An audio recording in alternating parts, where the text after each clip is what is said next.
पर विचार करना कि शंकर भगवान की शिवरात्रि साधना की रात्रि होती है। शंकर भगवान की शिवरात्रि एक आराधना की रात्रि होती है। हमने पहले भी कथाओं में कहा, हर महीने शिवरात्रि आती है, प्रत्येक महीने शिवरात्रि पड़ती है, और प्रत्येक महीने की शिवरात्रि पर अगर आपसे बन सके, आप दुनिया में अगर आपके पास में लोग कहें कि ये बहुत गरीब व्यक्ति है, बहुत साधारण व्यक्ति है, इसके पास धन नहीं है, वैभव नहीं है, सत्ता नहीं है, इसके पास खुद का मकान नहीं है, इसके पास खुद की प्रॉपर्टी नहीं है, इसके पास खुद की दुकान नहीं है, दूसरे के यहाँ काम करता है, इसके पास कुछ भी नहीं है, हम उनसे कहेंगे 12 महीने शिवरात्रि आती है, 5 जगह पर चढ़ाई हुई बेलपत्र, आप एक वर्ष 12 शिवरात्रि का एक नियम ले लो, 5 जगह पर बेलपत्र समर्पित करना सीख जाओ। एक बेलपत्र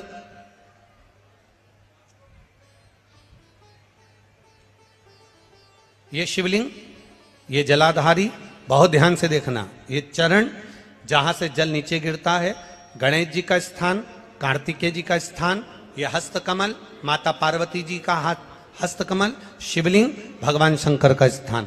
ऊपर से जो एक एक बूंद जल शिवलिंग के ऊपर गिर रहा है, शंकर भगवान की 5 बेटियां जया, विषहरा, शामरीबारी, दौतली, देव।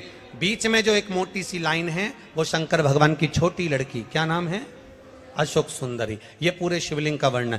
5 जगह पर बेलपत्र, 5 स्थान पर बेलपत्र, 12 महीने की शिवरात्रि। आप दूसरे के यहाँ काम कर रहे हो, नहीं है नौकरी, नहीं है काम, दूसरे के मकान में रह रहे हो, खुद का मकान भी नहीं, खुद का प्लाट भी नहीं, खुद की प्रॉपर्टी भी नहीं, बहुत संघर्ष की जिंदगी जी रहे हो, ठेला धका रहे, लॉरी चला रहे, गाड़ी चला रहे, ऑटो चला रहे, अपने लिए करने का प्रयास करना। घर में जितने सदस्य हैं, 12 महीने शिवरात्रि आती है, एक बेलपत्र अशोक सुंदरी वाली जगह पर, डंडी का मुंह नीचे की ओर, दूसरी बेलपत्र माता पार्वती जी के हस्त कमल पर। ये 2 पत्ती जो होती है, इस पत्ती के 2 भाग शिवलिंग के बीच में हो। तीसरी बेलपत्र भगवान शंकर के शिवलिंग पर, डंडी का भाग आपके विपरीत दिशा में हो, विपरीत दिशा में।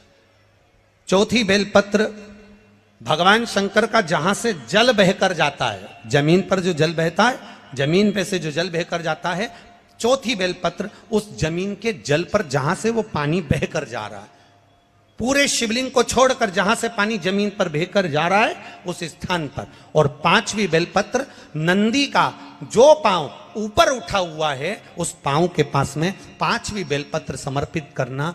एक शिवरात्रि से लेकर 12 शिवरात्रि जो 1 वर्ष तक कर लेता है, 1 वर्ष अपनी कड़ी मेहनत के साथ में मेहनत पूरी करना। और ये 5 बेलपत्र हर महीने जो शिवरात्रि आती है उस पे समर्पित करना प्रारंभ कर दीजिए और मेहनत करना प्रारंभ कर दीजिए। आपको आपके कर्म का फल मिलेगा। साल भर के अंदर आप अच्छे बनकर बैठ सकते।